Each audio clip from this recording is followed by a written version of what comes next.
Yan po siya, oh. Puro roots na siya.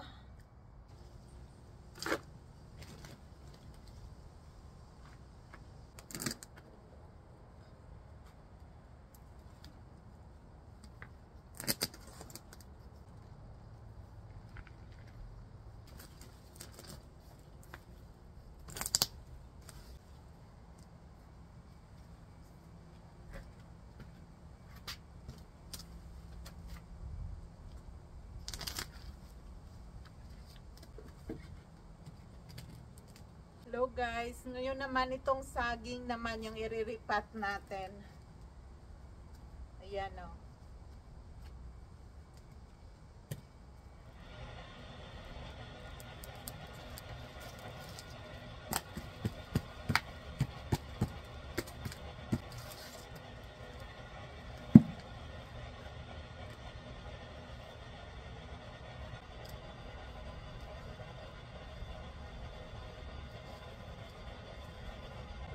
I-separate ko na lang to kasi inopen ko na rin siya. I-separate ko na lang. Malaki na yan rin yung anak niya pero separate ko na lang din.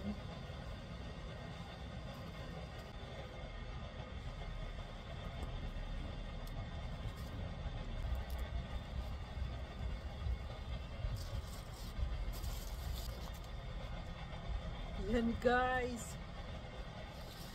Yan. So may dalawang saging na tayo. Ayan o. Sineparate ko sila.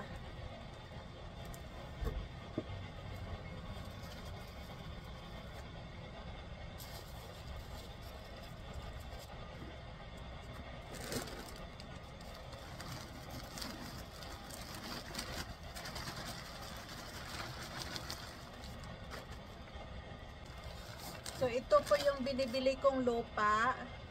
Super mura lang. $2 lang to.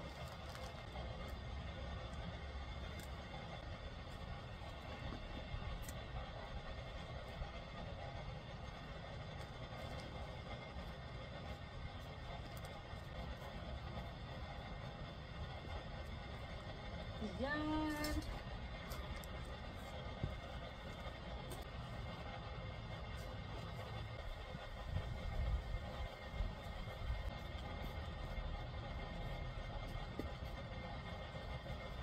Yan guys.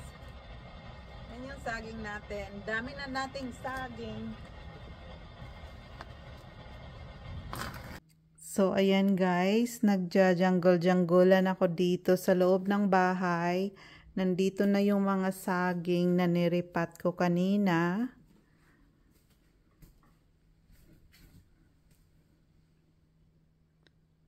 Yan po.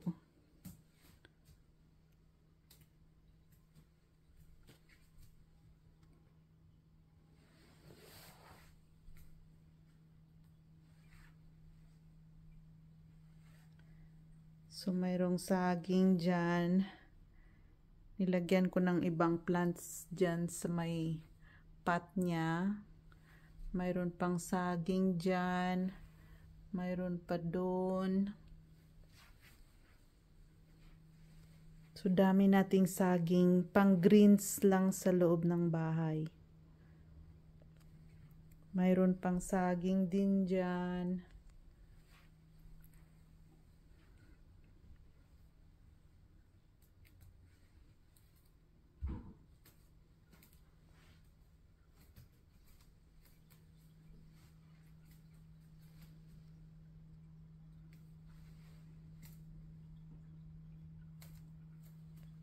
Yan pa rin si Miko.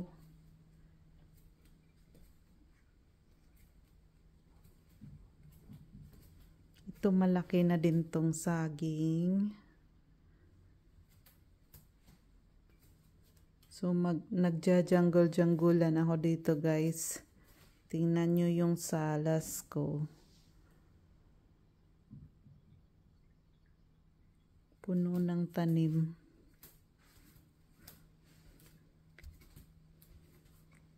Mayroon akong 11 saging. Ito dito mga pang outdoor to, yung mga kamatis, talong. So siguro hindi to magtatagal dito sa loob, pero okay lang. Ito poinsettia to, magtatagal to dito. Pero itong mga mga sili, okay lang din hindi magtagal. Gagamitin din naman namin. Malalaki yan guys. Malalaki tong mga sili. Mayroon pa doon. Oh. Mayroon pa dito. So, dito na lang kami kukuha pag magagamit kami sa pagluto. So, ayan oh. Malalaki yan. So, alam ko hindi sila magtatagal dito. Pero okay lang. Kasi gagamitin din namin yan pag sa mga luto namin. So, mayroon pa rin tayong saging dito. 4 yan.